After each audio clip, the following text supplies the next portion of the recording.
Pyramide FM. Canal plus vous dans l'heure. Il est 12 heures. Vous êtes des milliers à nous écouter. Merci à chacune et chacun de vous. Pyramide FM. Les 12, le bureau à tuer sur 105.5.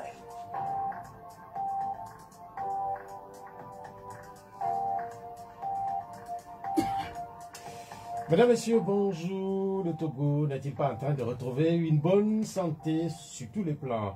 Les mauvais signaux et les détresses ne seraient-ils pas en train de se dissiper? Cette semaine, les données officielles sont tout presque au vert. Le pays bénéficie d'une petite saison pluvieuse exceptionnelle. Les prochaines récoltes sont visiblement prometteuses. Sur le registre de cette série, on peut citer le MCC. Le Millennium Challenge Corporation annonce la validation de 15 indicateurs sur 20, 5 au plan de la bonne gouvernance, liberté civile, contrôle de la corruption, efficacité du gouvernement, état de droit et liberté d'information. La suite de la série constate le retour au calme dans le secteur de l'éducation nationale. Plus de peur que de mal, puisqu'en début de semaine, la nouvelle menace de grève des enseignants des écoles primaires et secondaires aura été finalement levée. Mercredi et jeudi, les écoliers et les élèves du Togo étaient bien dans les salles de classe. Seule fausse note, plusieurs bâtiments scolaires n'ont pas résisté à Gléy et à de fortes pluies. Outre les bâtiments endommagés, des blessés complètent la liste. Loin de là, à l'extrême nord du pays, le Togo a pu échapper à une attaque armée. Dans la région de Kouingal, une incursion attribuée par plusieurs sources aux djihadistes a été repoussée par des éléments des forces armées togolaises. Fania Singbe était descendu sur le terrain pour soutenir les soldats. Habituée aux attentats de tout genre depuis quelques années, la région ouest-africaine peine à se défaire d'un défi que même les apports des puissances étrangères n'aident pas encore à relever. Parlant de défis, le Togo maintient sa vigilance face à la pandémie de la Covid-19. Cette semaine, les bonnes nouvelles viennent du CHR Lomé où les malades internes ne sont plus nombreux. La lutte contre la pandémie s'est manifestement trouvée une éclaircie dans un monde où les nombreuses contaminations et disparitions rappellent qu'il n'y a pas encore de victoire définitive sur la maladie. Pendant ce temps, les députés, logés non loin du CHR Lomé, votent un collectif budgétaire incitant le gouvernement à évoquer de bonnes perspectives économiques. Ce sont les mêmes représentants du peuple qui ouvrent les cahiers les moins glorieux du moment. 91 députés pour 91 véhicules de fonction. La demande est formulée, elle est sans doute calquée sur le modèle des 117 communes dont les maires roulent relativement carrosse. C'est en Suisse que ceux qui roulent vraiment carrosse coulent les rues, qu'ils soient de Genève, de Lausanne ou de Fribourg. Il y a probablement quelques Africains et des Togolais parmi eux. On ne sait pas si on doit y inclure l'activiste togolais Jean-Paul Oumoulou. Entre les 10 degrés environ du canton de Fribourg et les 30 degrés de Lomé, l'écart est grand et depuis une semaine, celui qui a été récemment nommé ambassadeur fait l'expérience de ce décalage. Interpellé, puis détenu, plusieurs chefs d'accusation pèsent désormais sur lui, plusieurs voix aussi se sont levées pour réclamer sa libération cette semaine. Quelle est vraiment la réalité du Togo? Celui contenu dans les indicateurs du MCC ou des demandes des députés ou encore celle des proches de Jean-Paul Oumoulou. C'est une délégation de la DMK qui est avec nous ce dimanche. Brigitte Adiamagbo Johnson, coordinatrice, et Bouraïma Naboudia, porte-parole. Nos numéros sont 97 50 34 37 et puis 70 43 09 70, mise en onde. Romaric Fetache, chers invités, bonjour. Bonjour. Bonjour. Comment vous allez ce dimanche? Nous rendons grâce à Dieu. C'est la première fois que vous venez au D12 et Madame Brigitte Adiamago, elle est connue ici et pour être venue depuis pour le compte de la CDPA et puis de la DMK désormais. Vous, c'est la première fois que vous venez ici et puis vous êtes venu dans la peau de porte-parole de la DMK. Visiblement, il y a du mouvement à la dynamique. Oui, je voudrais d'abord vous remercier pour ce travail élogieux, le camp que vous faites, pour que le peuple togolais soit au parfum de l'actualité sociopolitique. Mais vous savez, la DMK est un mouvement citoyen, et comme je l'avais dit la dernière fois, le 27 novembre, qui donne la promotion à la jeunesse pour montrer au peuple togolais tout entier que la nouvelle ère, c'est la chance à la jeunesse, c'est la chance à tous les patriotes. Voilà, c'est l'exemple qui m'a poussé aujourd'hui à avoir ce statut de porte-parole de la DMK. Je tiens à remercier mes pères, nos doyens, tous les vaillants, le peuple togolais tout entier. Et sans oublier que chaque chose a son temps. Et voilà pourquoi je suis aujourd'hui ici avec vous. Visiblement, il n'y a pas de fumée à la DMK quand on vous écoute. Cela suffit tout simplement que vous faites de la promotion pour la jeune génération.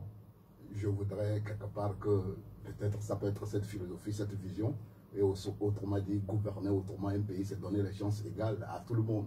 Et vous savez aujourd'hui ce qui nous inquiète le plus avec ce régime en place, il suffit seulement de ne pas être de même bord que tu n'auras jamais de promotion, tu n'auras jamais de tranquillité.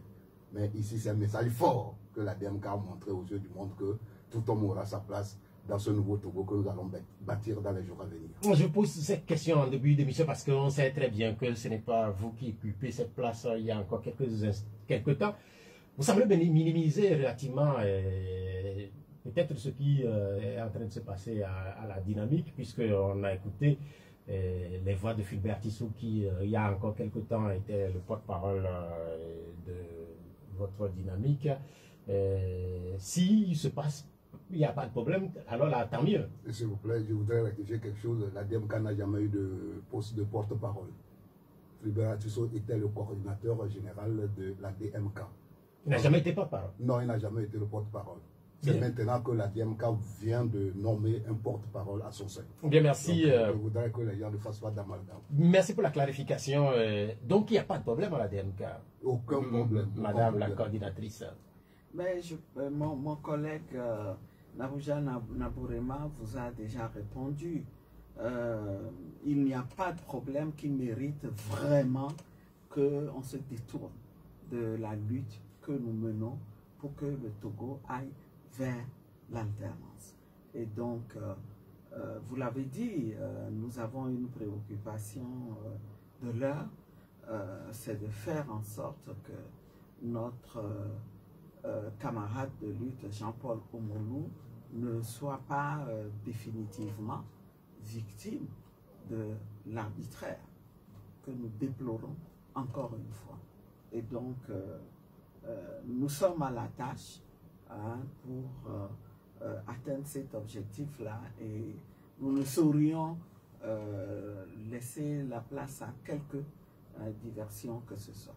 Non, en fait, je pose ces questions parce que vous savez très bien qu'un pays comme le Togo aime justement ce que vous appelez les diversions, les petites phrases. Et ça intéresse puisque cette semaine, on a écouté également la voix de Fulbert Tissot qui est une voix relativement dissonante par rapport à ce qui se passe à la DMK. Nous parlerons tout au long de cette émission de Jean-Paul Omolou, mais les éclaircissements sont aussi importants pour permettre aux Togolais de se situer par rapport à la situation actuelle de votre mouvement. On sait qu'un certain nombre d'acteurs qui étaient là avec vous aux premières heures, on ne les écoute plus. On a récemment parlé de Koda, par exemple. Il est toujours là? Bien sûr.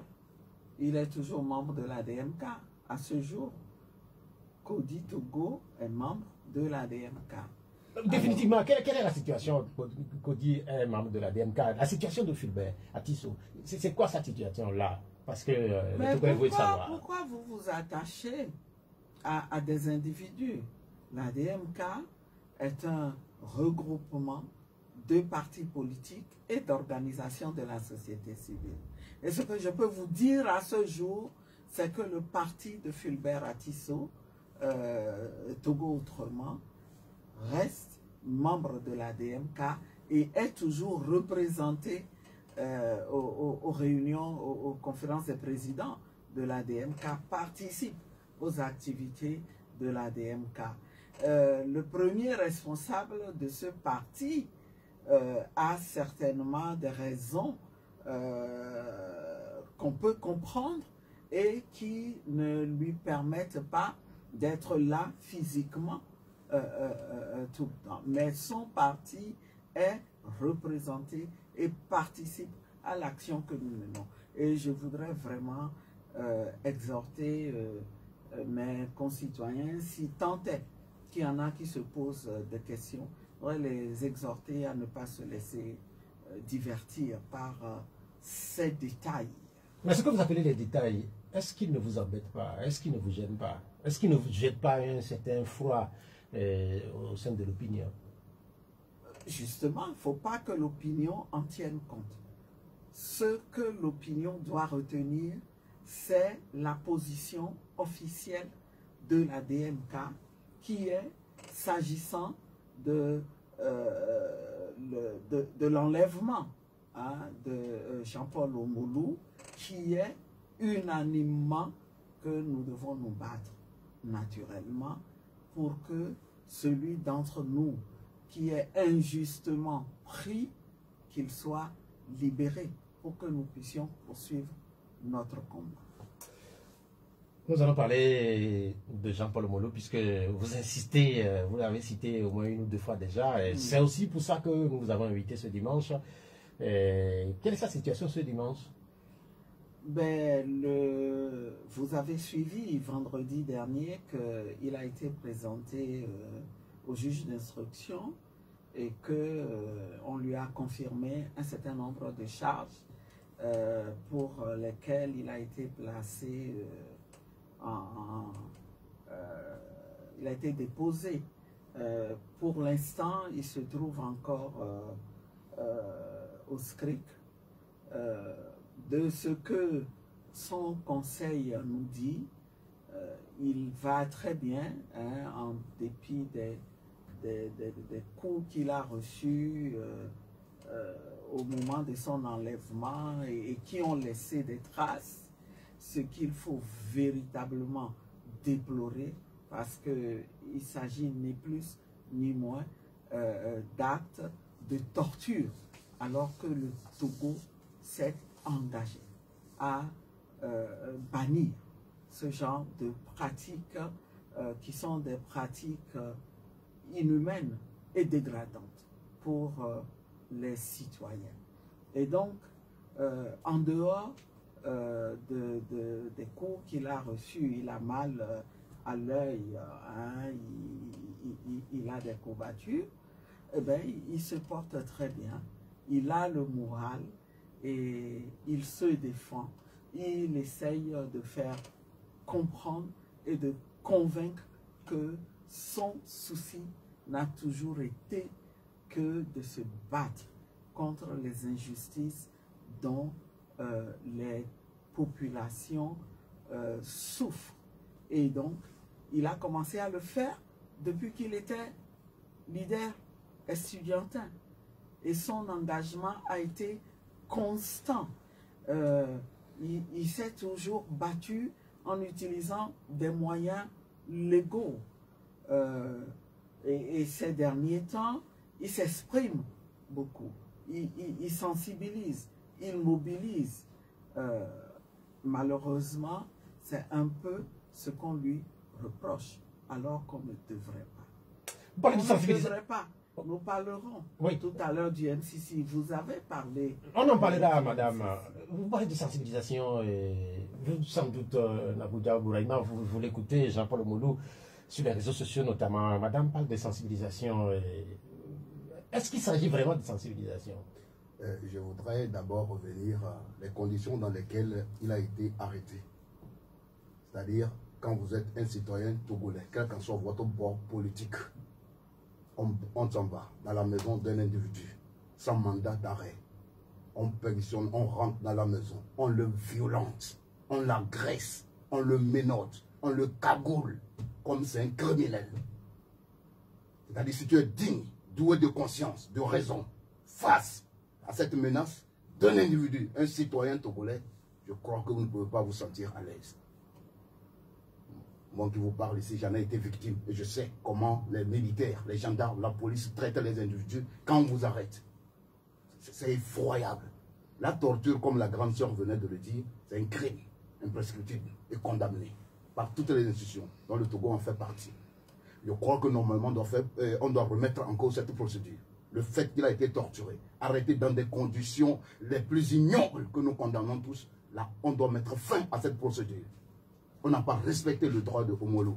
On n'a pas respecté le droit de tous ceux qui sont aujourd'hui en train de mourir à petits coups dans les prisons à cause de leurs idées, à cause de leurs opinions.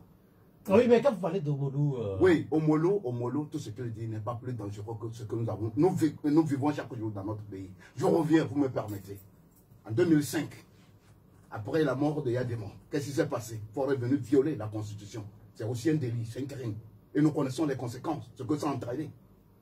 Des centaines de Togolais qui ont perdu la vie à cause du fait qu'on n'a pas respecté la Constitution. Je reviens sur les propos de M. Trémois, le ministre, qui dit que si les Togolais veulent le pouvoir, ils n'ont qu'à prendre les armes. M. Christophe Tchao, qui dit que si vous voulez, ce pays va se brûler. S'il vous plaît, ça aussi, on devait les poursuivre si nous avons une justice impartiale. Mais pourquoi la justice est là seulement que pour persécuter, pour étouffer les opposants? Quel monde nous voulons bâtir quand nous voulons que tout le monde pense de la même manière que le chef de l'État? S'il vous plaît, la justice te protège si tu es du même bord que le chef de l'État. Si tel n'est pas le cas, tu es persécuté. Omolo a fait quoi de mal? Plus dangereux que ceux qui nous poussent à vivre cette situation.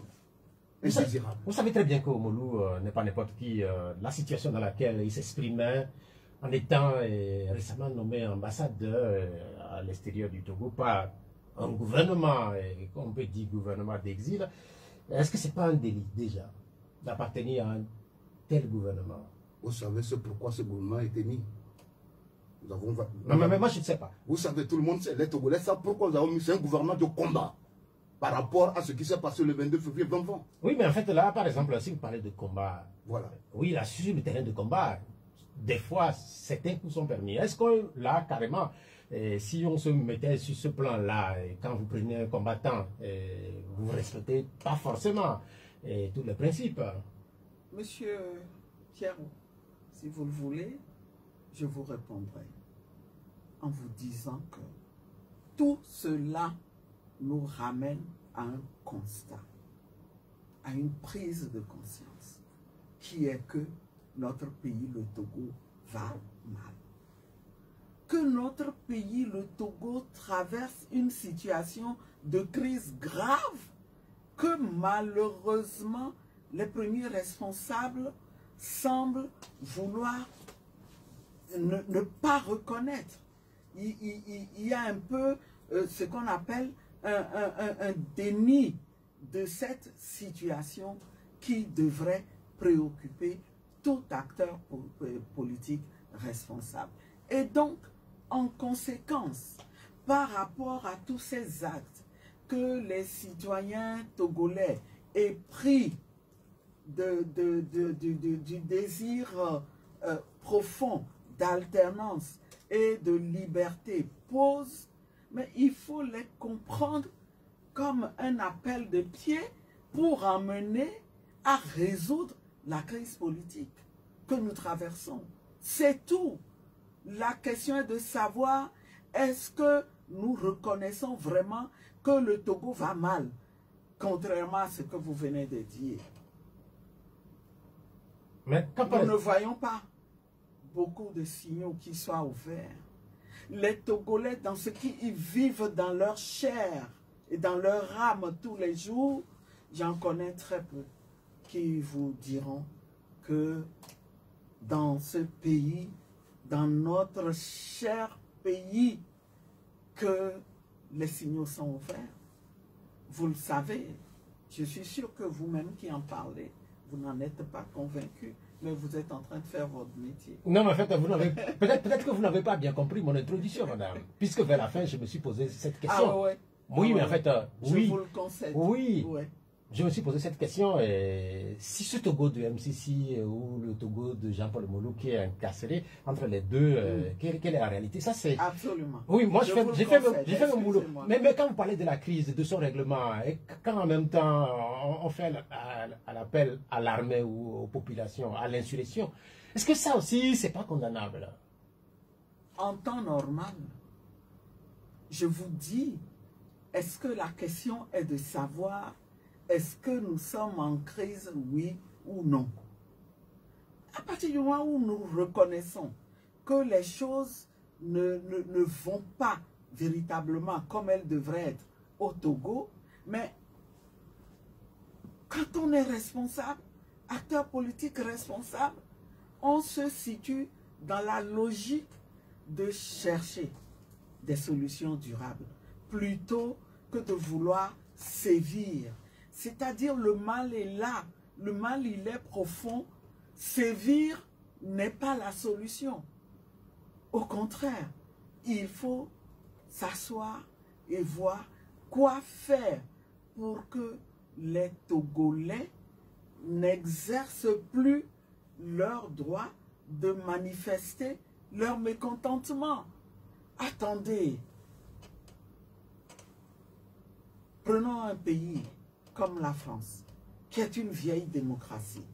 Vous avez suivi tout récemment comment un citoyen togolais s'est permis de donner des gifles au premier responsable de ce pays. Loin de moi l'idée de vouloir considérer que c'est normal. Ce n'est pas normal. Mais on ne l'a pas pour autant torturé. On ne l'a pas tué. Mais je suis sûr que si lui, il a fait juste quelques mois de détention, je suis sûr que le premier responsable s'est posé des questions et qu'il s'est demandé comment on en arrive là. Et il en a tenu compte dans la manière dont il dirige le pays. Vous parlez de la France, vous parlez de pays de tradition démocratique. C'est vrai que ce que vous décrivez, c'était réel en France. Mais est-ce que la France n'est pas très loin du Togo, là, actuellement, là, parce que vous parlez de tradition. Cette tradition, on l'a peut-être pas encore au Togo. Les Français ne sont pas différents des Togolais. C'est des êtres humains qui aspirent à la liberté, qui aspirent au bien-être. C'est des êtres humains qui naissent avec des droits qui sont des droits fondamentaux dont ils peuvent légitimement vouloir jouir, qu'ils peuvent exercer. C'est ça le problème. Et la France, comme le Togo, ont les mêmes engagements face à la communauté internationale. Sur le plan international, nous sommes, le Togo est parti à des instruments de protection des droits de l'homme qui l'obligent à faire attention à ne pas violer ses droits. C'est vrai que vous parlez de la France, c'est vrai qu'il y a 30 ans, la France avait déjà plusieurs partis politiques, mais il y a peut-être 30 ans, le Togo n'en avait pas. L'expérience togolaise n'est pas une vieille expérience. C'est ça qui peut-être... c'est pas une raison. Ça peut être une raison, puisque il n'y a pas de niveau parfait de démocratie. Mais justement... C'est un processus. Mais ce n'est pas pour ça que nous allons en prendre prétexte et refuser de bâtir la démocratie que les Togolais attendent et qui permettent à tous de vivre à l'aise, de vivre ensemble et de bâtir ensemble cette société. C'est ça l'aspiration profonde des Togolais, qui sont des gens pacifiques. Nous sommes pacifiques par essence, mais ce n'est pas parce que on est pacifique, on n'est pas... on n'aime pas la violence, que nous n'avons pas le droit de jouir de nos droits fondamentaux. C'est vrai que les Togolais sont pacifiques, mais de plus en plus de Togolais sont très violents, notamment sur les réseaux sociaux. Vous parlez tantôt de crise, madame. Mais je vais poser ma prochaine question à votre porte-parole. Vous parlez de crise, on a l'impression que c'est seul à la DMK qu'on sent cette crise-là, parce que même au sein de l'opposition togolaise, très peu de partis politiques partagent les mêmes visions de la crise, ou les mêmes sentiments sur cette crise que vous. Est-ce que le pays continue pas à être en crise? Oui, et moi je voudrais faire un petit briefing ou une petite digression par rapport à la position de la grande sœur Ayamago. Qu'est-ce qui pousse des Togolais, et surtout le cas de M. Omolo, à réagir de la sorte? C'est-à-dire, quand à un moment donné, un enfant se rebelle contre son père, le père prend du recul pour chercher à comprendre concrètement qu'est-ce qui anime mes enfants à se comporter de la sorte. Ce n'est pas une fierté pour Omolo ou pour tous les Togolais aujourd'hui de se mettre dans cette logique qui voudrait que la souveraineté du peuple togolais soit respectée. C'est-à-dire, nous-mêmes, si le Togo marchait bien, convenablement, chacun de nous devait être fier et frapper sa poitrine. S'il y a ces problèmes, ces oppositions, cette crise, je reprends les mots, les termes du G5, la grave crise socio-politique que traverse le Togo, ce n'est pas la DMK qui l'invente. Tous les acteurs politiques, tous les Togolais le savent que quand vous gouvernez un pays pour vous seul et pour vos amis, c'est qu'il y a crise.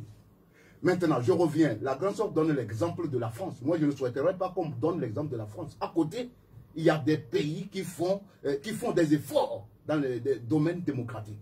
Tout récemment, ça ne fait pas encore un mois, le Cap-Vert a passé de bonnes élections. Personne n'a su dans la sous-région. Si tu n'as pas écouté RFI, c'est-à-dire ça s'est passé calmement. Le perdant, qui était le candidat du président sortant, au premier tour, il a eu 47%. Quand son challenger, l'opposant, a eu 51,7%. C'est-à-dire, sans hésiter, il a appelé son portable, appelé pour le féliciter. Vous pensez que si Ford avait gagné légitimement, tout est clair? Nous, la DMK, on devait dire bravo, parce que c'est tout le Togo qui gagne. Tout ce qui se passe, tout le monde est conscient. Et vous-même, vous le savez, c'est votre statut de journaliste qui vous empêche d'être, qui vous oblige d'être au-dessus de la mêlée. Au lendemain, à la soirée... Mais je suis justement au-dessus de la mêlée. Oui, vous êtes au-dessus de la mêlée. Et c'est ça que nous voulons. Nous voulons pour que ce pays puisse bien fonctionner. Le 22 février 2020, ce qui s'est passé, tous les Togolais le savent. Il y avait 7 candidats. Et c'est la maison d'un seul candidat parmi les 7 qu'on est allé encercler. Quand le ministre Yarka a été interpellé par RFI, ce qu'il a fait dire, il a dit que c'est pour le protéger. S'il vous plaît, le langage trahit la pensée. Oui, mais en fait, l'histoire, on la connaît. Oui, mais c'est pour le protéger à quelle fin? Non, mais en fait, cette histoire que vous racontez, on la connaît. Est-ce qu'elle n'est pas dépassée? Elle n'est pas dépassée. C'est toujours d'actuel. La lutte que nous menons, c'est que plus jamais d'élections volées sur la tête de nos aïeux. Plus jamais. Parce que ça retarde notre pays.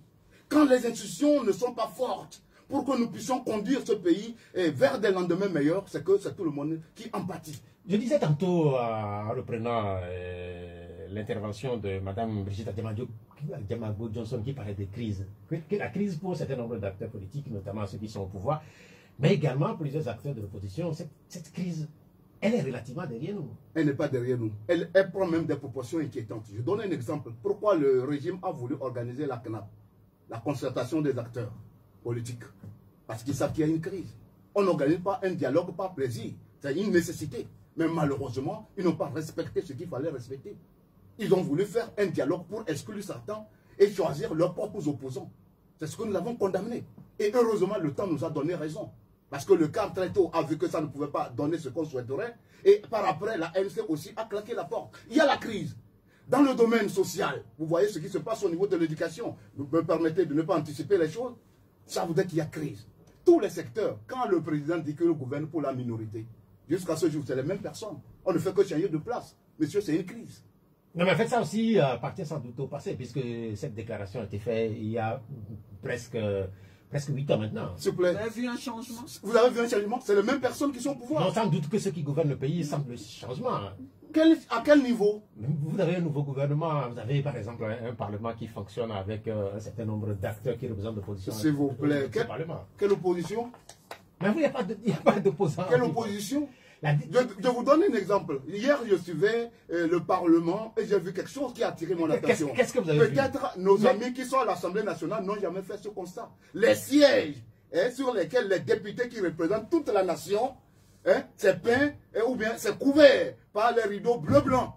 Non, mais ça aussi... S'il vous plaît, ce n'est pas anodin. Je dis, ce n'est pas anodin. Est-ce que c'est pas un siège pour des détail? représentants de la nation peint en bleu-blanc à l'effigie d'un parti politique et tu te revendiques de l'opposition, s'il vous plaît. Et les écoles. Et les écoles. L'institution républicaine. Je suis pour le moment au niveau des députés. Un député issu de l'opposition, moi personnellement Nabouja, une fois à l'Assemblée, en tant que représentant du peuple, élu par le peuple, et au nom de l'opposition, je ne peux pas me permettre de s'asseoir sur ces sièges. C'est-à-dire, c'est comme on n'a pas pris en compte. Le Togo, c'est un État pluriel. Il y a la diversité. Chacun doit être respecté. C'est pourquoi, dans ces institutions qui représentent toute la nation, il faut afficher une certaine neutralité. Les écoles aujourd'hui, tout le monde le sait. Ce n'est pas normal.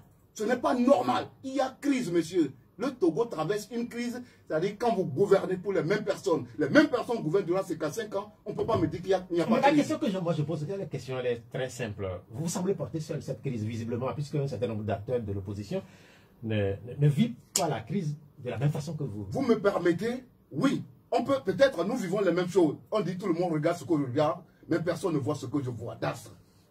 Maintenant, nous, au niveau de la DMK, notre position est claire. Nous sommes toujours sur le contentieux électoral du 22 février 2020. Il y en a qui ont voulu qu'on fasse taire cette page. Nous leur disons que c'est une fuite en avant. C'est une question très lourde de conséquences. Important. Maintenant, vous me permettez, tous les leaders savent qu'il y a crise. tous les leaders de l'opposition, de la société civile, savent qu'il y a crise. Pourquoi? Aujourd'hui, on ne peut plus manifester. Mais en fait, ça, c'est dû à la Covid-19. Quel Covid? La Côte d'Ivoire, la... s'il vous plaît, c'est durant cette période de Covid que les pays ont organisé dans la sous-région les élections. Ça ne met pas fin aux activités politiques, sociopolitiques. Vous savez, Bouraïma, que la Côte d'Ivoire n'est pas le Togo. Chaque pays a sa position face à la crise liée à la pandémie. Chaque pays se décide par rapport à cette crise liée à la pandémie. Revenons sur la situation de Oumoulou, Jean-Paul, puisque quand on regarde un peu depuis 2020 la situation de la DMK, le cas Oumoulou semble s'ajouter à un certain nombre de cas. Vous-même, Madame Brigitte Adjemangbo, je ne sais pas quel est votre statut actuellement, puisque entre-temps vous avez été vous-même aussi gardé dans les mêmes locaux au niveau du SCRIC. Quel est votre statut aujourd'hui? Je suis sous contrôle judiciaire, un double. Vous êtes sur double contrôle judiciaire. Et vous n'êtes pas seul là-bas, puisque un certain nombre... je ne suis pas autorisé à sortir du Togo. Ce que les clauses disent, c'est que je dois demander l'autorisation. Mais je vous informe que même pour des raisons professionnelles, ces autorisations m'ont été refusées. Non, cela veut dire que depuis cette époque, c'est la fin de l'année passée, n'est-ce pas? Oui. Vous êtes toujours resté au Togo? Au Togo. Je n'ai pas pu bouger.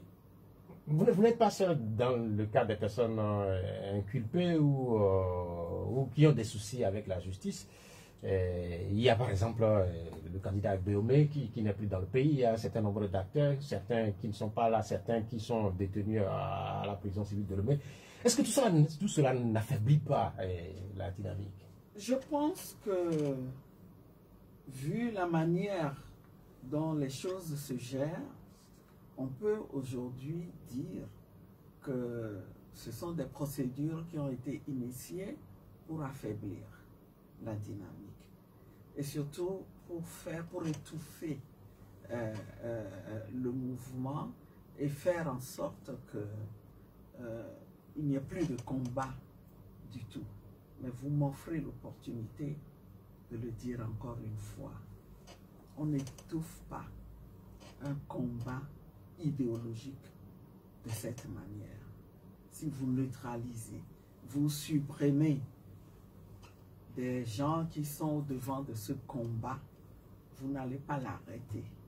Il y aura toujours d'autres citoyens qui s'offriront pour porter ce combat-là. Mais ils sont de Donc, ce qui est mieux, c'est de régler le problème qui se pose. Mais vous, on arrive toujours à la même conclusion. Même si et je suis tenté de dire que ce sont les premiers responsables de ce pays, ceux qui sont censés faire en sorte que les Togolais vivent dans la paix, dans la sérénité, qu'ils vivent ensemble et qu'ils se donnent la main pour construire le Togo. Ce sont ceux-là même qui ne créent pas les conditions pour que ceux dont nous rêvons puissent se réaliser. Les Togolais ne rêvent que de ça. Bâtir le Togo qu'ils veulent. Il y a un Togo auquel nous aspirons tous, même ceux qui sont militants du régime. Vous semblez dire que les arrestations, les soucis judiciaires, même les exils, ne vont pas freiner les ardeurs d'un certain nombre d'acteurs et d'autres viendront, c'est ce que vous semblez dire, mais visiblement les Togolais, ils sont de moins en moins assortis dans les manifestations. On a vu par exemple les appels à manifester à Bruxelles, à Paris ou un peu dans la diaspora, que ces appels-là ont été faiblement entendus. Non, je ne suis pas d'accord. Moi j'ai vu les images. Vous avez vu les images. Vous avez vu les images. Ce que moi j'ai retenu des images, c'est que même lorsque les manifestations ont eu lieu un jour ouvré et dans un délai aussi court, il y a des Togolais qui ont fait des efforts pour venir, pour aller à ces manifestations et se sont fait entendre. J'ai retenu que ce qu'ils n'auraient pas pu faire dans leur pays, ils ont été autorisés à le faire ailleurs, à l'étranger. J'ai retenu et je retiens aussi par rapport à ce que vous dites, quand vous avez l'air de penser que de moins en moins de Togolais sont préoccupés par le combat que nous menons. Je ne suis pas d'accord avec vous. Je ne suis pas d'accord avec vous. Par contre, ce qu'il faut dire, c'est que le régime n'économise, il ne ménage aucun effort pour étouffer, pour empêcher qu'on ne manifeste. Tenez, tenez, nous nous sommes dit, face à ce problème que nous devons gérer, nous reconnaissons que nous luttons, nous agissons, c'est vrai, mais Dieu nous accompagne dans nos efforts parce que c'est un Dieu de liberté. C'est lui le premier garant des droits de l'homme. Ça, si vous ne le savez pas, sachez-le. Et nous reconnaissons que dans les petits efforts que nous faisons, malgré la situation difficile dans laquelle nous nous trouvons, il nous accompagne. Et la DMK a invité les Togolais, vendredi dernier à 13 h, à aller prier à la mosquée, à la grande mosquée, en face de la cour d'appel, et à se préparer pour mardi prochain à aller prier aussi à l'église, à la paroisse Cristo Resorto. Vous savez quelle a été la réaction du régime vendredi? Eh bien, l'imam a été inquiété. Il a été inquiété, on suppose, pour avoir accepté de prier. Mais c'est son rôle. Le même imam prie pour les tenants du régime qui commandent des prières, qui vont prier là-bas. Pourquoi veut-on faire croire... Donc finalement, vous n'avez pas prié là-bas. Mais les Togolais qui ont été courageux sont allés prier. Donc Mais ce que vous devez constater, c'est que ces manœuvres-là ont découragé bien de gens. Donc si on ne peut pas manifester, on ne peut même plus aller prier pour demander à Dieu ce qu'ils sont en train de faire là est mauvais, épargner des souffrances à notre camarade et faites en sorte qu'il soit libéré. Les Togolais sont découragés. Les Togolais sont découragés, c'est ce que vous venez de dire. Cela suppose que mardi prochain, par exemple... Ils n'ont pas pour autant Madame, je vais poser la question. À leur désir. Oui, mais ils ont... Certains, leur ardeur, sans doute, été entamée. Mardi, ils viendront sans doute pas en nombre suffisant à la prochaine manifestation à l'église, par exemple. Pourquoi vous présumez déjà qu'ils ne seront pas en nombre suffisant? Si l'imam comment dire, l'imam a été inquiété, cela suppose que peut-être le prochain pasteur sera lui aussi inquiété. Eh bien, nous espérons que le régime comprendra. Naboudiak, le Togo ou les Togolais ont toujours prié. Depuis le début du processus démocratique, je me rappelle les années 90, au début, pour les grandes manifestations, que ce soit au stade Ablogamé ou sur le terrain de l'étoile filante, il y avait toujours beaucoup de prières.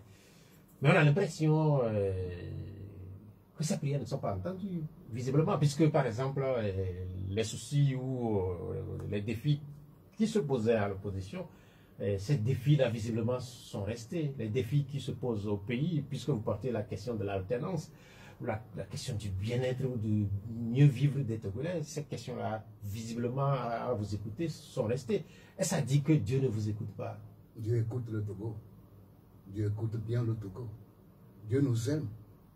Sinon, si c'était ailleurs, le Togo n'allait pas être encore aujourd'hui dans ce calme, avec tout ce que nous subissons. Dieu aime le Togo. Nous, c'est pourquoi nous avons voulu, Monseigneur Poduro, à qui je jette des fleurs, a voulu que l'alternance se fasse par un ancien du régime.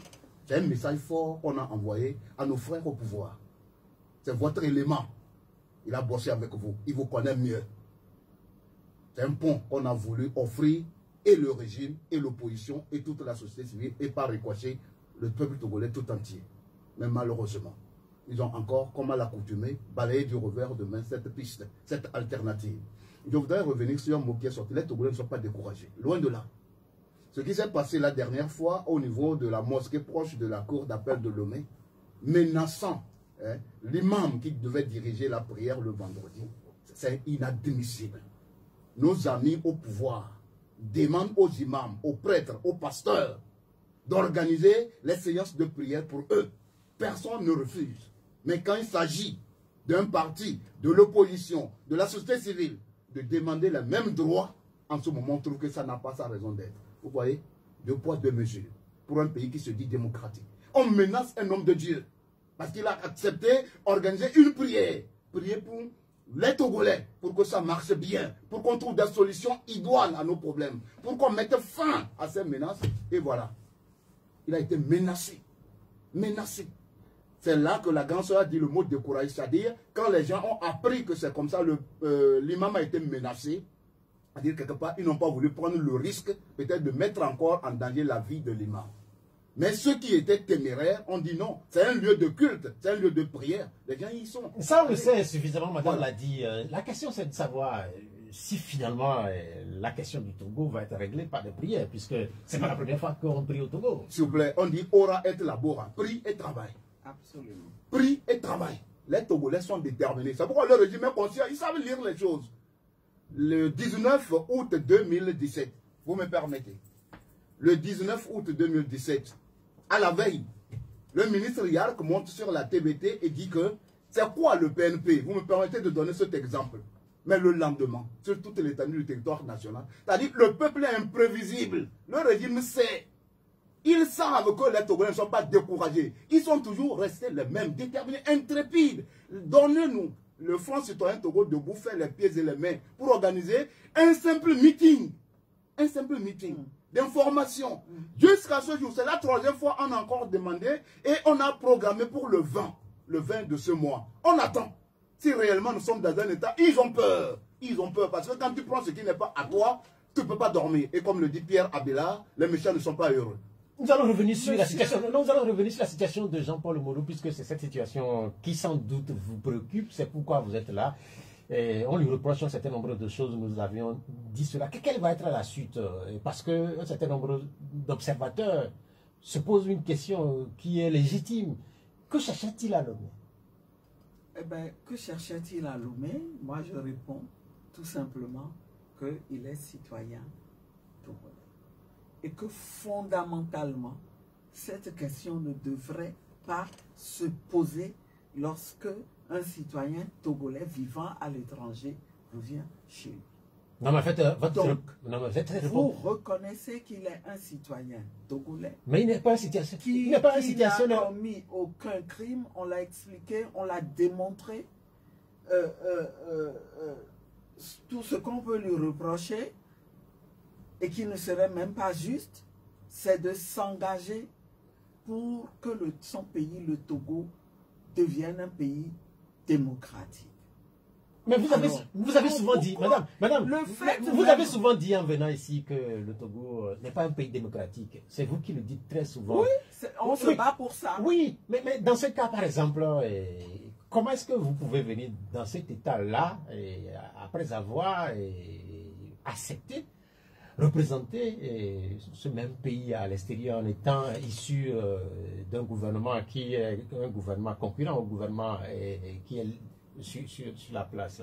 Sur le plan des principes, cela ne justifie pas qu'on l'empêche de revenir chez lui.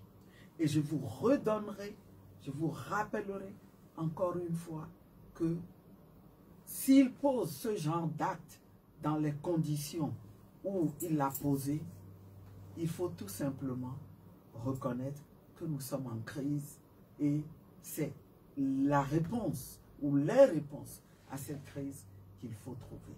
Madame, plutôt que de chercher à l'arrêter. Madame, vous savez et très de bien que, l'enfermer. madame, vous savez très bien que les autres ne reviennent pas au pays. Ils savent que en revenant au pays, ça peut leur être préjudiciable. Eh bien, il n'y a pas de quoi s'en glorifier, M. Pierrot. Il n'y a pas de quoi s'en glorifier. Parce que c'est reconnaître, à contrario, que le Togo est un pays qui n'est pas un pays démocratique. Alors que on donne l'impression à l'étranger, à l'extérieur, que nous sommes une démocratie. Et justement, c'est à ça qu'il faut remédier. Nous en parlerons dans un instant, puisque à partir de cet instant, nous allons permettre aux auditeurs de participer à l'émission, parler du Togo avec les dernières notes du MCC. Si nous avons le temps, nous dirons un ou deux mots également du secteur de l'éducation nationale. Si nous avons aussi le temps, nous dirons un ou deux mots de ce qui s'est passé cette semaine au Bénin, qui est considéré comme étant historique, la restitution des biens royaux au Bénin. Et je rappelle aux auditeurs les numéros de l'émission 96 50 34 37 et puis 70 43 09 70. Nos invités, pour la première fois, Naboudia Bouraïma, il est porte-parole de la DMK, il est avec nous, et puis Madame Brigitte Adiababo Johnson, la coordinatrice de la dynamique. Allô, bonjour. Allô? Allô? Allô? Oui, ben, allô? Allô, bonjour. Oui, vous êtes en antenne, vous parlez un peu plus fort. Joshua. Oui, Joshua de Zangara, comment vous allez? Ça va très bien. Ok, vous êtes en antenne, Joshua, allez-y pour vos questions. Oui, je salue tous les invités, cette madame, cette monsieur. Mais bonjour. Oui, monsieur Pierrot, Ouais. humblement, c'est pour dire à tous nos acteurs politiques du Togo, je pense qu'ils doivent encore aller du pouvoir comme de l'opposition. Hein. Parce que tout d'abord, nous condamnons aussi l'arrestation de notre frère.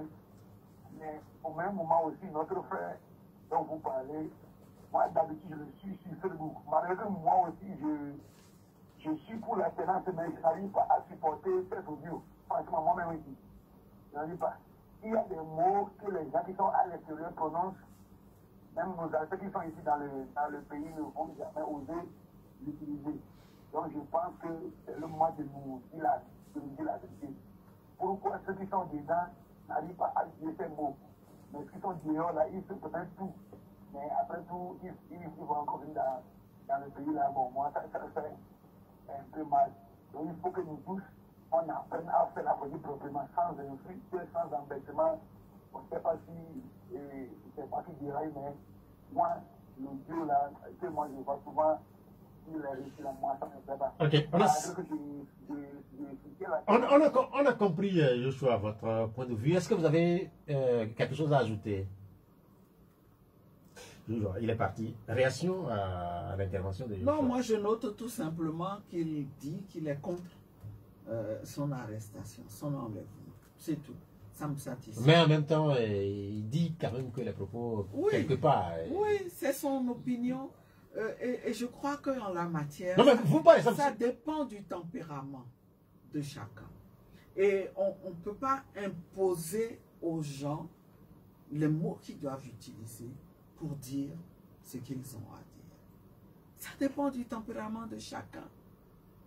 Et je retiens encore une fois qu'il dit qu'il est contre cette arrestation. Bien, merci. Et l'opinion des citoyens compte dans un pays. Merci, deuxième auditeur. Après, je rappelle également que les auditeurs qui nous regardent un peu partout peuvent laisser des commentaires et des questions. Nous ferons l'effort de les partager avec nos deux invités. Allô, bonjour. Allô, bonjour Pierrot. Oui, vous êtes à l'antenne. Quel est votre nom? C'est monsieur Colani depuis après. Colani, comment vous allez? Je porte bien mon frère. Ok, allez-y. Je salue vos invités. Bonjour, M. Colani. J'ai voulu passer par votre chaîne pour interpeller le chef de l'État. Et pourtant, vos deux invités, ils ont dit quelque chose de très pertinent. Le chef de l'État, en prenant le pouvoir en 2005, il y a eu des actes qu'on a posés. Et lui-même, il a dit pas plus jamais ça. Plus jamais ça sur la tête de nos aïeux. Mais ça continue. j'ai voulu le dire. Si on ne peut pas démettre le commandement des scripts là, et toute la manière dont Nabouga a dit, et on a arrêté, la manière dont on a arrêté au Morou, mais ce n'est pas possible à ce 21e siècle. Et moi, quand on a arrêté, j'ai appris sur les réseaux sociaux, j'attendais qu'on nous donne les tâches. Les tâches qu'on a données là, c'est à cause de ça qu'il faut amener 2 pick-up, 3 pick-up. Nous sommes armés pour prendre cette liberté, c'est un djihadiste ou bien il a même ses armes. Mais le commandement, c'est quoi? Le speak là, le speak dépend des droits de la présidence. Je demande de chef de l'État, parce que ça dit son nom. C'est pas possible. On peut se c'est l'heure de la responsabilité. Kolani, on a noté votre indignation. On a noté l'indignation de Kolani. Oui. Oui, allez-y. En demandant à la coordinatrice, qui était coordinatrice de la P14, d'envoyer une lettre à tous les partis politiques au nom du CDT, pas de la coordination du CDT. Et Nabouga, qui est de la société civile, je dis à tous les gens de la société civile, le même peuple qui est sorti pour eux, la P14, c'est le même peuple qui est parti sanctionner dans les villes. Et au Mori fait partie, et c'est lui qui vient d'arrêter. S'ils ne font pas ça, et s'ils le laissent, et le jour, les gens ne vont pas répondre à vos lettres, et ils disent ça devant la presse, pour contre les féministes du peuple. C'est très important pour moi. C'est noté, cher ami Kolani, c'est noté. Sans doute que vous partagez ces préoccupations, que prochainement, celui qui va être interpellé soit interpellé dans des conditions, je ne sais pas. Non, ce qu'il veut dire, c'est que ce qui est arrivé à Jean-Paul Omolo, qui est un combattant pour la démocratie, devrait interpeller et rassembler tous ceux qui s'inscrivent dans cette logique-là de la lutte. C'est votre lecture. Pour la démocratie. Bien, et je dis, au-delà même de ceux qui luttent pour la démocratie, tous ceux qui ont une sensibilité aux droits humains, tous ceux qui croient vraiment que l'être humain est quelque chose de sacré et qu'on doit respecter ses droits, même dans le camp du régime, je suis sûr qu'ils sont interpellés. S'il vous plaît. Oui, allez-y. Oui, je voudrais ajouter un grain de sel.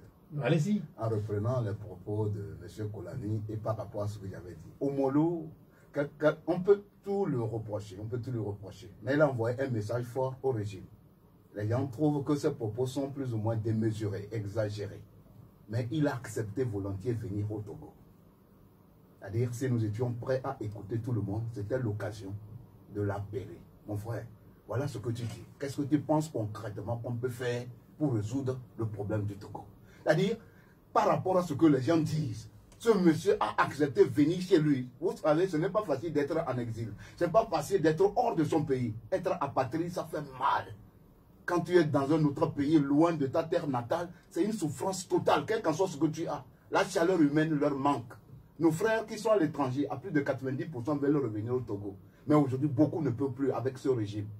Omolo, qu'on reproche qu'il a des propos de va-t-en-guerre. Ça dépend de l'appréciation de chacun de nous. Parce que quand vous prenez 3 personnes, tout le monde n'a pas la même manière de réagir face à une situation donnée. Maintenant, est-ce que vous l'applaudissez quand il est Monsieur Omolo, quand il a été... Non, mais en fait, quand il intervient sur les réseaux sociaux notamment, est-ce que vous... J'ai dit quelque chose, je dis, quand vous prenez 3 individus... Non, mais vous personnellement. Moi, monsieur Omolo, je ne peux pas le condamner. Je ne peux non plus juger ses propos, sa manière. Il n'a jamais demandé... C'est-à-dire, lui, il ne prend pas une arme. C'est-à-dire, à partir des mots, c'est moins grave que ce qui tue. Non, mais en fait, vous savez aussi que c'est à partir des mots qu'on prend les armes. Il n'a jamais... Non, mais en fait, par exemple, même si... Tout est fait à partir du verbe, vous le savez. Je ne refuse point. Mais est-ce que les propos de M. Omolo sont plus dangereux que ceux qui tuent les enfants? De ceux qui nous font souffrir, de ceux qui font arrêter des gens arbitrairement sans respecter les institutions les plus simples, les droits les plus simples des individus. Ce qu'on a fait à Omolo, le monde entier se moque de nous. Ce que je voudrais dire, vous me permettez de terminer. M. Omolo a montré à ce régime que, quel qu'en soit ce que je fais, je dis, je suis prêt pour qu'on résolve la crise togolaise à travers des démarches politiques. C'est ça même qui l'a convaincu à venir au Togo. Bien, merci. À la question de Mike John qui demande quelles sont les actions que vous entendez mener pour la libération de Omolo. C'est quelqu'un qui nous regarde quelque part sur les réseaux sociaux.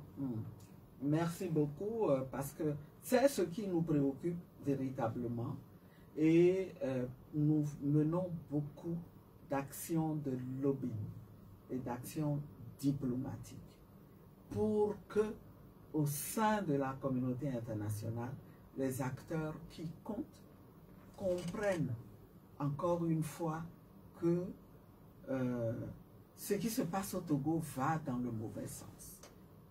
Et donc, qu'on essaye de faire comprendre au régime, de le libérer, et par la même occasion, qu'on trouve une solution à la crise que nous traversons.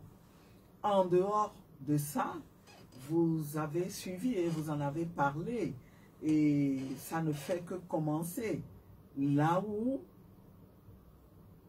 le droit de manifester est reconnu, eh bien, nos compatriotes l'utilisent pour montrer que les citoyens togolais sont mobilisés et ne sont pas d'accord, n'acceptent pas qu'on mette en prison M. Jean-Paul Omolou. Bien, merci. En dehors de ça, eh bien, nous continuons de conscientiser, de mobiliser. Je vous ai dit tout à l'heure, nous allons prier mardi prochain. Ne me dites surtout pas que c'est anodin et que ce n'est pas adapté à ce combat-là. Toutes les stratégies que nous pourrons utiliser, nous continuerons. Merci, madame. Après Kolani, qui était le deuxième auditeur, le troisième allô. Allô? Bonjour. Bonjour. Oui, vous êtes à l'antenne. Quel est votre nom et puis la question? C'est? Oui. Ouais. Je vais m'adresser principalement à ma soeur, madame ma soeur, parce que nous sommes de la même localité. Je veux savoir, dans quel pays on va pouvoir gouverner de faire la politique sans dialogue. Je suis vraiment navré, pour que les opposants se disent opposants, mais ne veulent pas rencontrer à tout pouvoir. Depuis longtemps, au sein de la Constitution nationale souveraine, j'ai apprécié ma soeur, qui m'a côté, à côté de Monseigneur Poudreau, qui est aussi de ma localité. Mais depuis lors, c'est bien le changement. Monsieur et Monseigneur Poudreau, ne peut pas faire de la politique. On a eu l'exemple de Guinée, du Congo, de RDC. Ils ont fait la conférence, ils ont annulé la conférence, ils sont écoutés. Ou bien ils restent pour faire la médiation. Ma soeur, qui est à ta famille, quand tu es allé pour la campagne, quand elle voit qu'il y a eu ton frère qui est au village, qui est chef canton à la fin du tout a passé, ces gens-là. Alors, Théo, s'il vous plaît. Oui. Oui, mais en fait, en réalité, nous sommes au Togo. C'est pas important tout le temps de mettre en exergue les origines des uns et des autres dans les combats. Non, mais sinon, sur la question du dialogue, c'est noté, je vais soumettre ça. En plus, oui, tout est noté. Michel cherche vraiment à conquérir tous les Togolais, à faire le dialogue, à rassembler les gens. Quel mouvement sont-ils pour pouvoir Bien. C'est noté, cher ami Théo. Votre intervention, vous l'avez axée sur le dialogue. En fait, quand on l'écoute, on a l'impression que l'opposition refuserait à dialoguer avec le pouvoir. Je ne sais pas si c'est ça la réalité. Mais quelle est la situation aujourd'hui quand on parle encore de dialogue? Si on sait qu'il y a juste 3 ou 4 mois, le Togo a fermé de nouvelles discussions et a appelé les concertations nationales entre acteurs politiques. Je voudrais, permettez-moi de répondre quand même à ce compatriote qui a posé des questions qui m'interpellent et qui me font dire en réalité, il fait partie de la minorité des Togolais que nous devons encore conscientiser, travailler à conscientiser. Et j'ai beaucoup de peine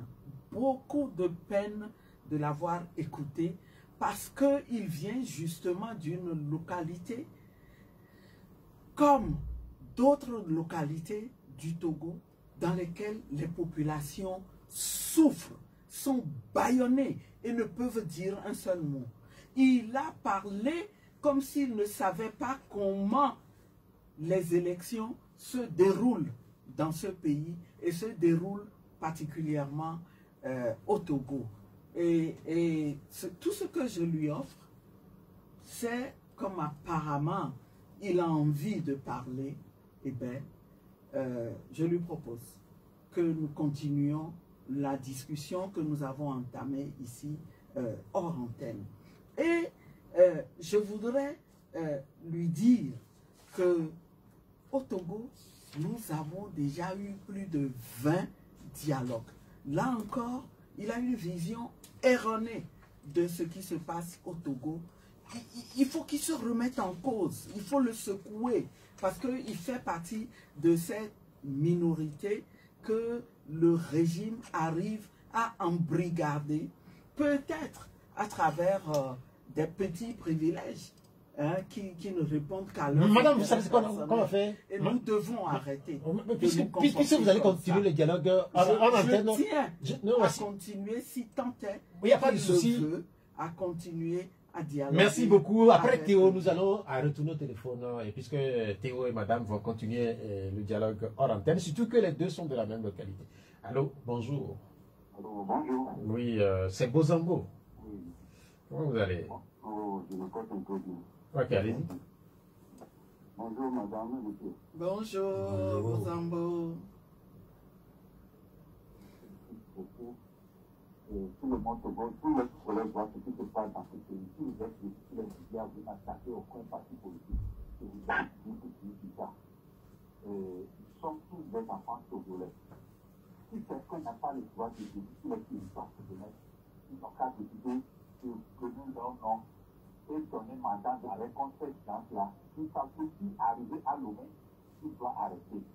Parce qu'il y avait nos frères, nos soeurs, en train de tirer à Lomé, de braquer à Lomé, de prendre des milliers à Lomé. Mais ces gens-là, ils laissent librement. Et les gens pillent le pays, ils laissent les gens-là. Les gens amènent des choses toxiques que nous mangeons, on les fait dans ces argents-là. Si on dit outrage, je supplie le gouvernement, monsieur le chef de l'État, il n'a qu'à donner bon exemple pour l'Afrique, pour sauver le Togo. La fois passée, si on dit que Madouga est ainsi, les pouvoir, c'est pas ainsi, si ainsi je dis, si tu es un chef d'État ou bien si vous êtes côté, on doit t'expliquer. Et nous prions ce qui se passe maintenant, on bat immédiatement le chef de l'État. Et vous les opposants, qui ne sont pas unis, vous êtes divisés et vous incitez et profitez tout ce qu'ils vous font. Mais merci beaucoup, Ibn Bozambo, pour votre commentaire, puisque c'est des positions qui, sans doute, sont appréciées par les deux invités. Et nous allons mettre de côté cette intervention, puisqu'elle va dans le même sens que les interventions de nos deux invités. Peut-être reconnaître que c'est un défi permanent que nous devons essayer de relever, le fait que l'opposition parle d'une seule fois. Bien, merci. Et je suis d'accord. Ouais, on va au téléphone après Bozambo pour insérer notre auditeur. Allô? Oui, bonjour. Oui, vous êtes à l'antenne, c'est Pelé? Oui, comment vous allez? Ok, allez-y, Pelé. Bonjour, Pelé. Oui, une question d'abord au porte-parole et après à la coordination. Bon, pour le porte-parole, je voudrais demander ce que le ministre Christian Bruno a dit à l'exhaustion au conseil aller chercher des armes. Est-ce que c'est ça que M. Omolou a commencé? C'est la première question. Pour Mme Adjamago, je pense que au C14, ça avait commencé avec M. Sylvestre. C'est que c'est ça qui a cassé la C14. Maintenant, aujourd'hui encore, c'est M. Sylvestre qui commence à parler de la DNK. Est-ce que M. Sylvestre est fini de la DNK parce que à la rue vont les choses, nous allons encore répéter la même chose qui s'est passée à la C14. Moi, je l'avais dit à l'époque, c'est fini ça. Nous n'aurons plus avoir une coalition à part la DMK. Si la DMK va se dire, il faut nous aider en même temps. Vous êtes la responsable. Merci. Bien, merci. Oui, je voudrais d'abord remercier notre auditeur pour sa question très pertinente. Moi, j'ai donné l'exemple, les propos de Trimois, comparativement à ce qu'on reproche à notre frère Omolo, pour montrer quelque part que quand vous avez la loi, quand vous avez une justice, quand vous avez des institutions, elles doivent être impartiales. C'est-à-dire, on ne peut pas, parce que c'est un opposant, il suffit seulement peut-être de donner quelques égarements. Les secondes qui suivent, la gendarmerie et la police se retrouvent à tête tous. Je voudrais juste aussi montrer que dans ce pays, des gens ont tenu des propos plus gravissimes que ce que M. Omolo a dit. Mais les secondes qui suivent, ils n'ont pas été inquiétés. Mais quand c'est un opposant, moi je l'ai dit, je donne mon exemple personnel à Kara. Le 6 août, vous me permettez, le 6 août 2012, le préfet Bakali Triour en fonction, tout le monde peut l'interpeller au téléphone, a appelé, parce que le CSC avec le collectif Sauvons le Togo a tenté une manifestation à Kara. Ça a été empêché par des jeunes qui se revendiquaient de unis, que pas question, pas de mouvement de l'opposition à Kara. Mais tenez-vous bien, le 6 août 2012, le préfet Bakali a convoqué mon chef service, M. Traoré, paix à son âme, pour lui dire que Naboudia est Bassar. Tu veux faire la politique d'aller à Bassar, sinon tu veux le casser la tête. Le 8 août 2012, le directeur, M. Traoré, m'appelle au bureau. C'était tombé sur un samedi pour me dire que voilà ce que Bakali dit, le préfet Bakali dit. Il dit non, Bakali n'est pas mon Dieu. Moi je fais la politique, Bakali fait la politique. Il ne peut pas se prévaloir et ce droit de dire que de mettre ma vie en danger. J'ai saisi l'institution des droits de l'homme. Je profite saluer la CNDH parce qu'ils ont fait des démarches pour aller vers lui, pour l'interpeller. Et il s'est excusé. J'avais saisi par un courrier le ministère de la Sécurité pour lui dire que ma vie est menacée à Kara. Voilà les propos de M. Bakali. Mais c'est la question de l'auditeur. Voilà la question de l'auditeur. Quel est le rapport?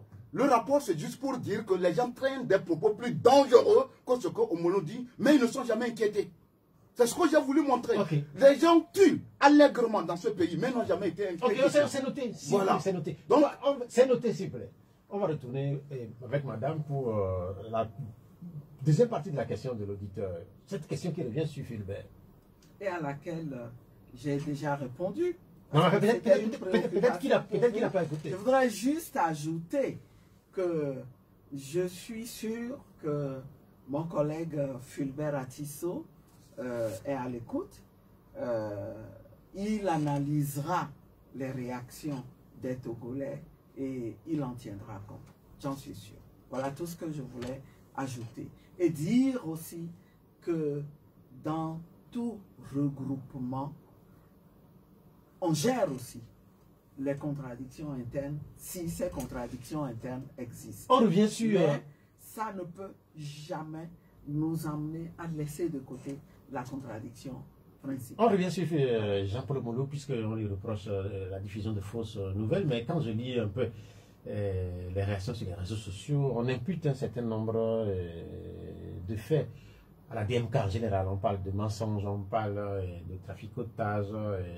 Est-ce que vous vous reconnaissez dans tout ce qui vous est reproché depuis quelque temps, notamment quand on lit les réseaux sociaux? Oui, ça revient très souvent. On parle de mensonges, on parle de coups bas. Est-ce que vous vous reconnaissez dans ces faits-là? Vous m'avez vu mentir publiquement. Quand je dis vous, quand je dis vous, pas vous personnellement. Les positions officielles, la DMK est une organisation sérieuse qui mesure le poids de la responsabilité qu'elle porte et qui n'a d'autre souci que de faire en sorte que les aspirations des Togolais à l'alternance soient concrétisées. C'est tout ce que je peux vous répondre et vous dire que, bon, on peut, c'est de bonne guerre, hein, on peut vouloir dénigrer si on ne veut pas que cet objectif soit atteint. Je dirais en ce qui me concerne, que nous sommes des hommes et des femmes responsables. Le D12 Pyramide FM avec deux invités, Madame Brigitte Diabagbo, Johnson et Bouraïma Naboudjak de la DMK. Au lendemain de l'arrestation de Jean-Paul Moulou, on a eu Agoubé Kodjo, le candidat de la DMK, intervenu pour lancer un appel à l'union sacrée. Que voulait-il? Oui, je voudrais d'abord remercier M. Agoubé Kodjo qui a reçu des titres de reconnaissance à l'étranger par rapport à cette lutte qu'il est en train de mener avec toute la diaspora togolaise de par le monde entier. C'est à saluer à sa juste valeur. Mais quel titre? Oui, on a récompensé M. Agoubé Kodjo pour cet effort dans la lutte démocratique. C'était où? C'était quand? Ça s'est fait la semaine de se passer au niveau de, je crois, à Bruxelles ou à Paris. Il a reçu encore un autre prix. La grande sœur Agamabo pourra donner plus de détails par rapport à ça. Le président Agoubé Kodjo a lancé un appel à l'union sacrée des forces démocratiques et citoyennes. Je crois que ce n'est pas anodin. Et comme l'avait déjà demandé un interlocuteur, et surtout M. Kolani, en disant que les forces démocratiques et les forces citoyennes doivent se mettre ensemble pour que nous puissions défendre les valeurs démocratiques. C'est en ce sens qu'il a lancé cet appel. Parce qu'il sait, quand vous êtes ensemble, ça donne encore plus de résultats. Et c'est ça même la force de la DMK. Là, vous savez, comme on l'avait déjà souligné, la DMK est une mosaïque de partis politiques et des mouvements de la société civile. Et c'est aujourd'hui un mouvement citoyen.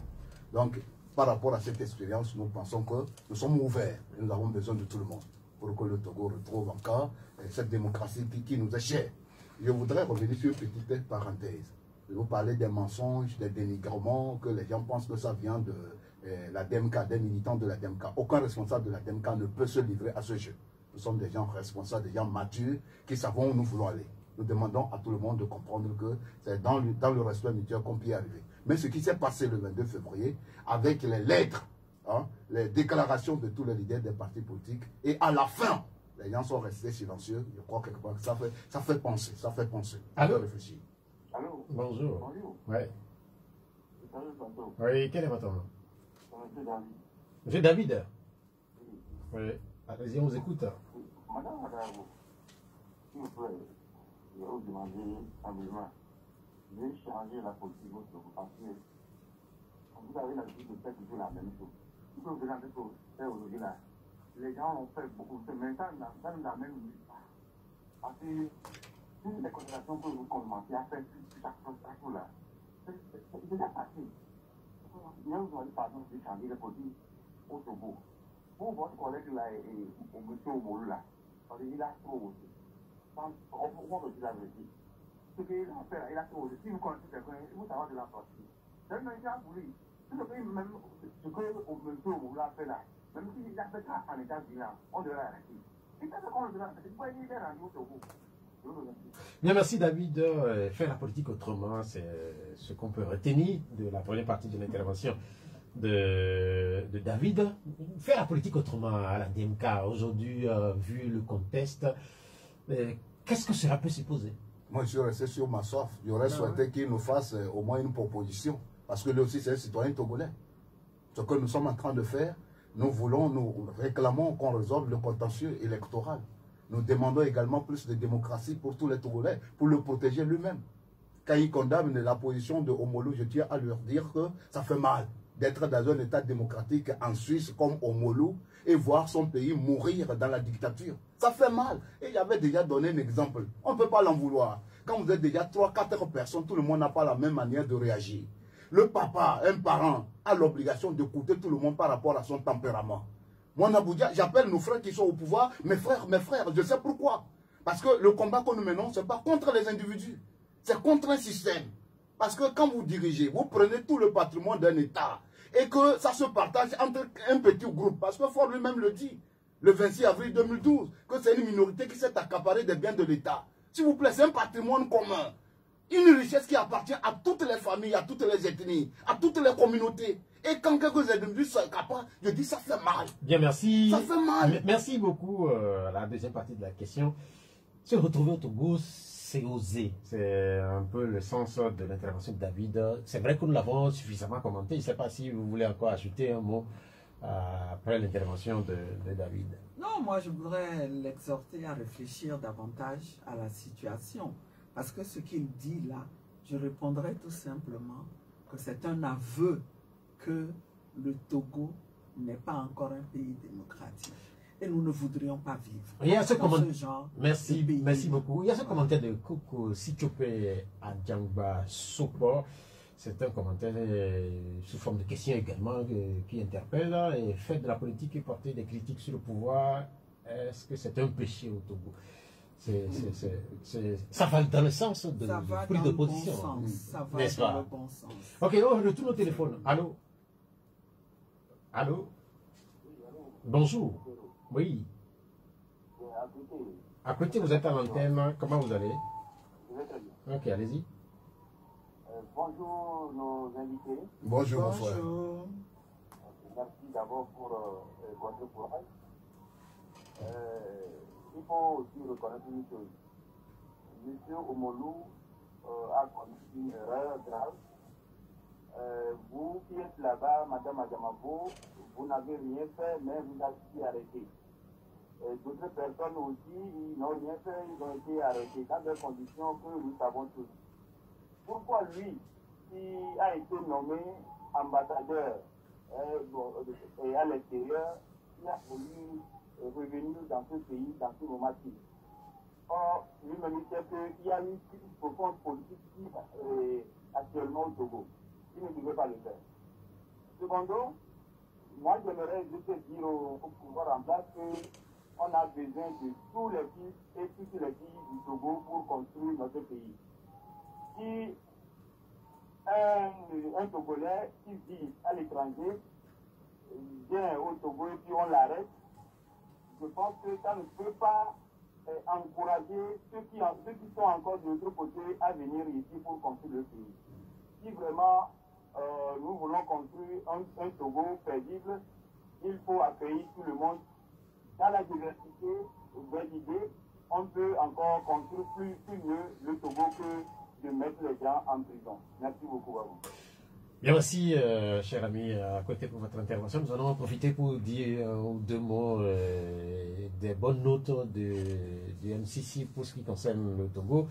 Je l'avais dit à l'entame de l'émission, le Togo a validé un certain nombre d'indicateurs et le pouvoir applaudit.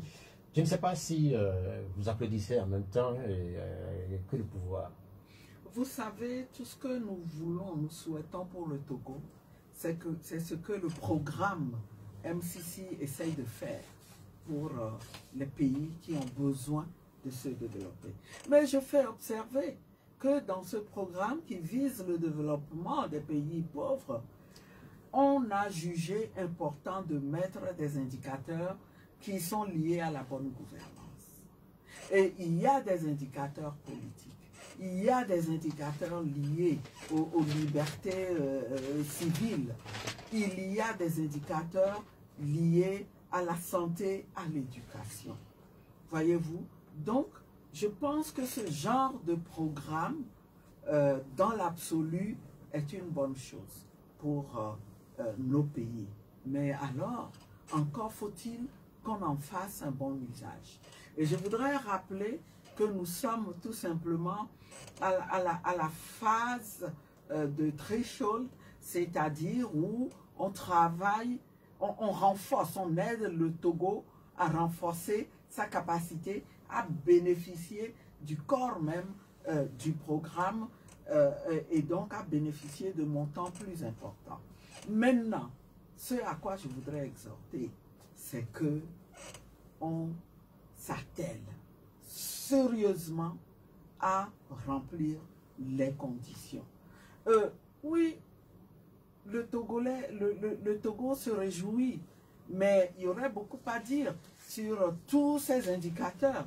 Prenons l'indicateur lié aux entreprises. C'est très bien. Beaucoup de choses se font pour qu'on crée davantage d'entreprises, pour que les Togolais aillent vers l'entrepreneuriat. Mais la question est de savoir que deviennent ces entreprises qu'on peut créer facilement. Si nous allons au plan politique et au plan des libertés civiles, au plan politique, cette crise politique que traverse notre pays ne permet pas, en tout cas, si les Togolais apprennent que le Togo a validé cet indicateur aussi, excusez-moi, ils vont se poser des questions. Est-ce que vous vous posez des questions? Civiles, vous, par exemple, est-ce que vous je vous posez m'en des questions? pose. C'est pour ça que je le dis. Ce qui se passe en ce moment avec notre camarade de lutte Oumoulou, vous pensez que ça aide le Togo à avancer et à arriver au programme même, parce qu'on est à l'entrée du programme. On n'en est pas encore au corps du programme. Vous pensez que ça va aider? Moi, c'est une réflexion que je mène en étant de bonne foi, en ayant en vue l'intérêt supérieur du Togo.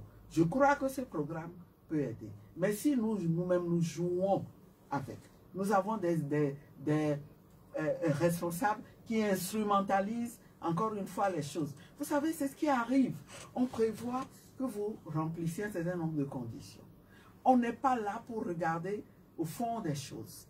Vous avancez des arguments, on coche la case, vous avez rempli une condition donnée. À qui faites-vous du mal? Vous faites du mal à votre peuple. Et je voudrais, pour finir, pour me taire sur ce sujet, exhorter le gouvernement américain qui a initié ce programme à faire en sorte que des dispositions soient là pour regarder plus au fond des choses. Non, mais c'est clair. Non, mais c'est clair que madame... C'est bien d'encourager les réformes, mais c'est encore mieux d'encourager véritablement leur mise en œuvre et leur mise en œuvre convenable dans l'intérêt des populations. Ce qu'on sait, un certain nombre ou une certaine rigueur en tout le processus qui permet de valider les indicateurs. En réalité, quand on prend le secteur de la bonne gouvernance, là, le Togo a validé 5 indicateurs sur 6, à savoir liberté civile, contrôle de la corruption, efficacité du gouvernement, état de droit et liberté d'information. Combien de Togolais? Un commentaire, madame, on vous a écouté, madame s'il vous plaît, on vous a longuement écouté, on va écouter un peu Bouraïma Naboudjak sur cet aspect-là. Une réaction?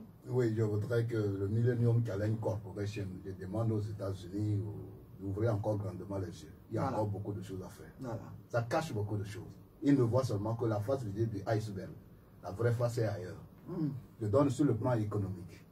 La répartition des richesses ne profite qu'à quelques individus. Quand vous allez à l'intérieur du pays, c'est autre chose. Vous habitez... Oui. Et où ça? Lomé? Je suis... Puisque on ne sait plus où vous êtes. Vous ne savez plus où je suis. Pas la force des choses. Je suis normalement... Je suis à Lomé. Mais vous êtes normalement. Oui, je suis normalement Lomé, pas la force des choses. À cause de la fonction publique, en principe, on m'a muté pour me jeter dans une direction où je ne fais rien durant 4 ans. C'est une parenthèse. Ça revient un peu sur le millénium. Les conditions. Nous subissons. Les gens sont dans le bureau comme ça, entassés comme des crapauds. Ils ne servent à rien. Vous êtes à Lomé? Oui, moi je suis à Lomé. Je suis à Lomé. Je ne devais pas être à Lomé, peut-être. Ou du moins, si j'étais à Lomé, je devais être dans une salle de classe et non dans un bureau. Parce que mon affectation ne cadre pas avec mes compétences professionnelles. Non, mais en fait, vous préférez être sur le terrain que dans un bureau. Mais je fais quoi dans un bureau, s'il vous plaît, monsieur? On m'a affecté mettre dans un bureau où je ne sers absolument à rien. Moi, je suis un professeur de philosophie. Moi, je n'ai pas fait les noms. Le manque d'enseignants. Le manque d'enseignants sur le terrain. Et on me prend, moi je suis un enseignant, je suis fier de l'être. J'ai passé le concours des enseignants avec un profil et une compétence digne de ce nom. Aujourd'hui, je suis au bureau durant 4 ans, 4 affectations. C'était une parenthèse pour dire au milieu. Mais vous avez vos salaires? J'ai le salaire, mais en principe, je me sens, j'ai honte quand je prends mon salaire. Parce que je ne sers à rien à mon état. J'ai honte quand je prends mon salaire. Je suis désœuvré, Ok. Et s'il vous plaît maintenant, sur le plan économique par rapport au Millennium Challenge Corporation, s'il vous plaît, les richesses profitent à qui? Le taux de croissance qui atteint entre 6 et 7%, ça profite à qui? Je donne un exemple qui fait pleurer. Leur plateforme industrielle d'adétique qu'on ils appellent PIA. C'est à côté, à 15 km de la côte, ils créent ce qu'on appelle le port sec. À 15 km de la côte, j'aurais souhaité qu'on amène à Blita, qu'on amène à Sokodé, qu'on amène à Dapaon, à Nyantougou. C'est-à-dire pour permettre aux populations de l'intérieur aussi d'en profiter. C'est-à-dire, les gens courent tous vers Lomé. Ce qui fait que la vie devient extrêmement chère. Quand vous allez à l'intérieur du pays, Je vous dis, je prends l'exemple des chefs-lieux de région. Désolation. Je prends les chefs de région. C'est la désolation. Tu ne verras aucune entreprise à l'intérieur du pays. Tu ne verras aucune. Celle qu'on a eu à mettre au niveau de, par exemple, à Kara, la Simao. Et je prends l'exemple au niveau de Kara, il y a deux. Ils ont mis leur Simao et transformation de fer.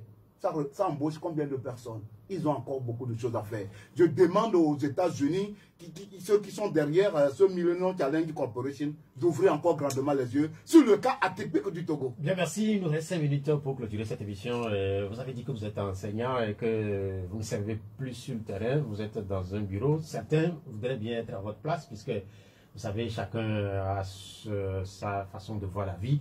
Le Togo vit aussi une situation liée à une situation de crise liée aux enseignants. Et cette situation, d'une certaine manière, calmée cette semaine. Comment vous, en tant qu'enseignant qui êtes dans un bureau, comment vous vivez ça? Oui, s'il vous plaît, le problème ne s'est pas encore calmé. La dernière fois, la FESEN qui avait lancé la grève par rapport à l'appel du ministre Bahora qui a demandé à l'apaisement et qu'on trouve des solutions idoines à ce problème. C'est pour ça qu'ils ont essayé de sursoir la grève. Parce qu'ils ont donné, si j'ai écouté la FESEN par M. Ousmé, a dit que nous donnons un délai de 2 semaines. Et nous comptons sur la bonne foi du gouvernement, du ministre de la fonction publique et du ministre de l'éducation.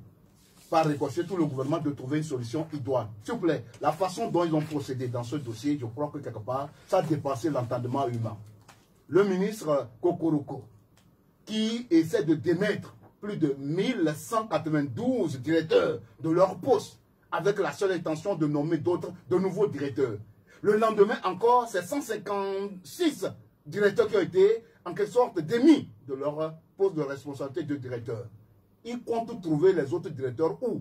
Et quelle serait l'ambiance qu'il va créer dans les écoles? Et entre-temps, le ministre Bahora a dit quelque part que lui et ses parents étaient heureux dans la misère. Donc, quelque part, il demande aux enseignants de se contenter de leur salaire. S'il vous plaît, niveau bac au Togo, 115 000 comme salaire de base. Licence, 130 000. Maîtrise, 150 000. Quand à côté, en Côte d'Ivoire, un enseignant du primaire gagne 390 000. Ça veut dire que son salaire d'enseignant de primaire peut payer 3 enseignants togolais, toutes catégories confondues. Vous savez très bien aussi que la Côte d'Ivoire n'est s'il vous plaît, la Côte d'Ivoire, le niveau de vie, vous permettez de comparer les choses. La tonne de ciment en Côte d'Ivoire tourne autour de 60 000. La communication en Côte d'Ivoire est moins chère. Avec 390 000, il peut se payer, au moins il peut louer une maison de 90 000 francs. Vous savez que la location, elle est... Non, s'il vous plaît, je connais bien la Côte d'Ivoire. Nous avons des amis en Côte d'Ivoire. Ce que les gens disent, c'est relativement, c'est-à-dire que nous vivons les mêmes réalités. Au Togo, un enseignant qui partage sa chambre de salon avec 5 enfants, 4 enfants, s'il vous plaît, ce que les enfants ne devaient pas vivre, ils le vivent. Vous avez combien d'enfants? Moi, personnellement, j'ai 4 enfants. Vous avez combien? Et il me manque à cause de la fonction publique. Je suis allumé ma famille à Kara parce que ma femme est à l'université de Kara, elle travaille à l'université de Kara. J'ai droit au rapprochement de conjoints. J'ai introduit la demande jusqu'à ce jour, personne n'en parle. Parce que c'est Naboudia. Bien, merci. Voilà. Donc, je demande aux gens de résoudre calmement le problème des enseignants. Quand on promet, on exécute. On espère que ça va se résoudre. Quand on promet, on exécute. Et ensuite, le ministre, s'il vous plaît, vous me permettez-moi de terminer. Je ne refuse pas. Permettez-moi de dire au ministre que quand tu as souffert, tu dois te battre pour que les autres ne souffrent plus comme toi. Bien, merci. Je crois que c'est ce qu'il est en train de faire, puisque finalement, après son intervention, la grève de cette semaine n'a pas eu lieu. Madame, nous allons vous écouter en quelques secondes sur ce qui s'est passé au Bénin, où des trésors royaux ont été restitués à ce pays-là. En tant qu'Africaine, quel est votre ressenti après avoir vu tout ce qui s'est passé cette semaine du côté de nous? Je suis fier de ce que le gouvernement béninois ait officiellement demandé ces restitutions-là. Je pense que ça va dans le bon sens. Je pense que ce qui se passe augure de lendemain meilleur pour l'Afrique, qui a subi tellement d'injustices. Et nous sommes sur la voie de la renaissance africaine. Nous avons besoin que nos leaders se situent dans cette ligne-là. Les Africains aspirent à la dignité. Ils aspirent à être considérés comme des êtres humains à part entière. Et j'en profiterai parce que je vous vois, vous allez... Non, en fait, plutôt permettez que je vous permette de vous adresser sans doute que Jean-Paul Omolou, là où il est, il a un poste de récepteur à côté, adressez-vous à lui. Je lui demanderai de garder courage. Je lui demanderai de croire que son combat, il pourra le poursuivre. Nous sommes en train de nous battre pour ça. Et je voudrais lancer un appel d'abord au régime. Voyez-vous, il y a Jean-Paul Omolou, mais il y a aussi le problème des enseignants. Il y a aussi le fait que nous sommes en crise. Tout cela veut dire que le Togo va mal. Donc, allons régler le problème à sa racine. Trouvons des solutions durables pour un Togo démocratique, un Togo où il fera bon vivre. Merci beaucoup, merci beaucoup. Et je voudrais appeler mes concitoyens merci madame. à venir se joindre à nous pour prier. Le temps prochain. notre temps Voilà, est finalement fini. Madame Brigitte Adjamagbo, merci d'être venue. Vous êtes la coordinatrice de la DMK. Merci Bouraïma Naboudjak, vous êtes le porte-parole de ce mouvement, le D12. C'est fini aujourd'hui. L'émission va être rediffusée tout à l'heure à partir de 19h. Romaric Fetas, merci d'être resté à la technique. Je suis Pierrot Atioubé. Le prochain rendez-vous au D12, c'est dimanche 12h. Au revoir.